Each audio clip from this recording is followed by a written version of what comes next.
सजग असलेलं एकमेव व्यासपीठ भारत न्यूज 44 बातमी तीही बिंदास। भाई, नितेश राणेने पत्रकार परिषदेमध्ये थेट तुमच्यावर आरोप केला। 2024 मध्येच तुम्ही भाजपमधून लढणार होता, आता 2029 मध्ये तुम्ही भाजपमध्ये असाल, त्यामुळे दीपक केसरकर आपल्यासोबत असल्याचा एक आज सावंतवाडीत पण त्याने पुन्हा एकदा गप्पास्फोट केलेला होता। हे लोकांच्या मनामध्ये संभ्रम निर्माण करण्याचा हा हेतूने ही केलेली विधान आहेत। याच्यामध्ये कोणतंही तथ्य नाही। माझे भारतीय जनता पक्षाशी सुद्धा अत्यंत जवळचे संबंध आहेत आणि त्याच्यामुळे असा त्याच्यातून कोणी निष्कर्ष काढणं चुकीचं आहे, कारण युतीमध्ये आम्ही एकत्र आहोत आणि त्याच्यामुळे माझे संबंध चांगले आहेत। याच्यामध्ये कुठलीही शंका असण्याचं कारण नाही। एक पाय भाजपमध्ये तर एक पाय शिवसेनेत असल्याचं त्यांनी म्हटलं। नाही, असं म्हणण्याचं काही कारणच नाही। मी शिवसेनेचा आमदार आहे, शिवसेनेमधून मी मंत्री होतो आणि त्याच्यामुळे महायुतीमध्ये एकामेकाशी चांगले संबंध ठेवणं याच्यामध्ये गैर काहीही नाही असं मला स्वतःला वाटतं। 2024 मध्ये खरंच भारतीय जनता पक्षामध्ये प्रवेश करणार होता का? नाही, असं बिलकुल नाही। बघा, मला पूर्ण पाठिंबा हा जसा एकनाथराव शिंदेंचा होता तसाच फडणवीस साहेबांचा सुद्धा होता आणि त्याच्यामुळे असा पाठिंबा असताना पक्ष बदलण्याचा प्रश्न उद्भवत नाही। दीपक केसरकर हे दूरदृष्टी असणारे नेते आहेत। 190 कोटी त्यांच्यामुळे सावंतवाडीला मिळाले असे एकनाथ शिंदेने विधान करताना असं म्हटलंय की इथली जनता ही पैशांना विकली जाणार नाही सावंतवाडीकर, त्यामुळे त्यांच्या पाठीशी राहा असं म्हणताना एकनाथ शिंदे असं म्हणाले, शक्तीपीठ सावंतवाडीतून जाणार आहे, त्यामुळे दीपक केसरकर आमचे प्रवक्ते आहेत, ते सांगतील तशा पद्धतीने मी करणार असं काल वक्तव्य केलेलं। कसं बघता या दोन्ही विधानांकडे? शक्तीपीठाची जी नवीन अलाइनमेंट आहे ती सावंतवाडी शहराच्या जवळून जाते आणि त्याच्यामुळे सावंतवाडी शहराचं फार मोठं महत्त्व हे पुढच्या काळामध्ये वाढणार आहे आणि ह्या अलाइनमेंटला फायनल एकदा मान्यता मिळाल्यानंतर 2-3 गोष्टी होणार आहेत की एक म्हणजे हायवे जोडले जाणार आहेत, 2 हायवे जोडले जाणार आहेत। त्याच्यामध्ये कोस्टल हायवेसुद्धा जोडला जाणार आहे आणि नॅशनल हायवेसुद्धा जोडला जाणार आहे आणि मोठी शहरंसुद्धा त्यामुळे ॲक्सेसेबल होतील आणि त्याच्यामुळे ही जी नवीन अलाइनमेंट सुचवलेली आहे ती अतिशय चांगली आहे आणि जे थेट गोव्यामध्ये प्रवासी जाण्याऐवजी ते सिंधुदुर्ग जिल्ह्यामध्ये येतील। म्हणजे विरोधकांना मग असं वक्तव्य केलं। त्यानंतर आशिष शेलारांची प्रतिक्रिया आली आहे। आशिष शेलार असं म्हणतायत की जशी घर वापसी होते तशी मतवापसी पण होऊ शकते, त्यामध्ये दीपक केसरकर यांची मतवापसी होईल असं ते म्हणतायत।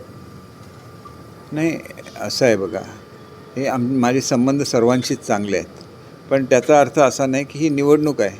निवडणुकीमध्ये काही ठिकाणी उमेदवार उभे केले गेले ही वस्तुस्थिती आहे आणि त्या उमेदवार उभे करण्यामागचा हेतू हा त्या ठिकाणच्या मताची विभागणी व्हावी हा असल्यामुळे अशी विभागणी झाली तर त्याचा फायदा शेवटी भाजपला होऊ शकतो आणि म्हणून ते विधान केलेलं आहे। त्याच्यामध्ये दुसरा कुठलाही हेतू नाही।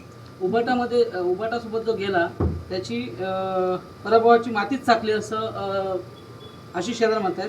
त्यासोबत ते असंही म्हणतात की कणकवलीमध्ये उबाटासोबत जे गेले त्यांच्या हातीसुद्धा पराभवाच लागेल।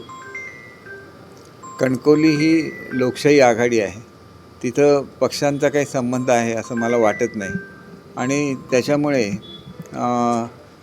कणकवलीच्या संदर्भात काय चित्र आहे हे माझ्यापेक्षा अधिक चांगलं तुम्हाला माहिती असणार, कारण तुम्ही तिथं प्रत्यक्ष जात आहे। मी तर आजारपणामुळे कुठेही बाहेर पडलेलो नाही। 2-3 मीटिंग तेवढ्या मी केलेल्या आहेत आणि त्याच्यामुळे लोकांचे अनेक वर्षाचे संबंध आहेत, ते संबंध लक्षात घेऊन न भेटतासुद्धा लोक मतदान करतील याची मला खात्री आहे। नितेश राणेने असं म्हटलंय, शहर विकास आघाडी तुम्ही शिंदे सेना सुद्धा आहे आणि अशा वेळेला नितेश राणेंनी एक आरोप केलाय की संदेश पारकर यांनी त्यांच्याकडे 30 कोटी रुपये मागितले होते आणि नगराध्यक्षपद मागितलेलं होतं।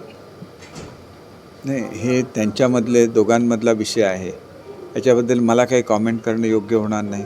याचं उत्तर संदेश पारकरनी देणं अधिक संयुक्तिक ठरेल।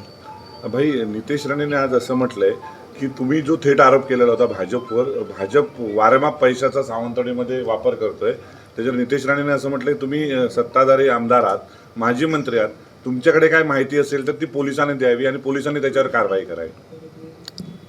बघा, आता मालवणला तर पैसे पकडले गेले, कुठे कारवाई झाली आहे? उलटं ज्यांनी तक्रार केली त्याच्यावरच कारवाई झालेली आहे। त्याच्यामुळे असं म्हणणं चुकीचं ठरतं की ज्यावेळेला अशी निरपेक्षपणे कारवाई होते त्यावेळेला मग हे बोलण्याचा प्रश्न उद्भवत नाही। शेवटी 4 नगरपालिकांच्या निवडणुका होत आहेत. वाटतं का तुम्हाला भाजपच्या विरोधातले म्हणजे शिंदे सेनेचे नगराध्यक्ष 4ही नगरपालिकेवर बसू शकतील असं वाटतं? तीन ठिकाणी. 3 ठिकाणी आणि तिथे शहर विकास आघाडीचं. बघा कणकवलीमध्ये काय होईल ह्याच्यावर मी कॉमेंट, कारण मी स्वतः कणकवलीला गेलेलो नाही, परंतु तिथं काटेकी टक्कर आहे असं बोललं जातं, तर तेवढंच मला माहिती आहे. पण 3 ठिकाणी काय होईल, तुम्हाला विजय मिळेल का? 3 ठिकाणी आम्हाला निश्चितपणे विजय मिळेल. सभेमध्ये जे मुद्दे मांडले गेले ते सर्व व्हॅलिड मुद्दे आहेत.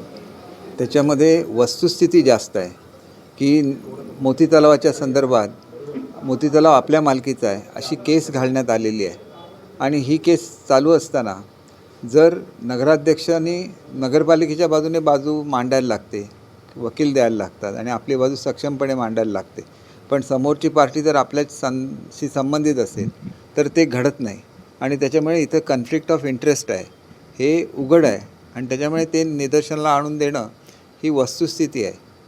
तोच भाग आपल्या मल्टीस्पेशालिटीच्या संदर्भात आहे.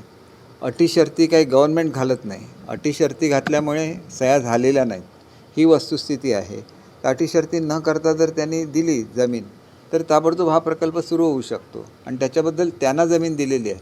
सरकारने आपल्याला काही जमीन घेतली नाही, कारण जमीन सरकारच्याच अशाच नावाने आहे. नवनवीन अपडेटसाठी बघत रहा भारत न्यूज 44. सत्याचा प्रकाश, बातम्यांचा विश्वास.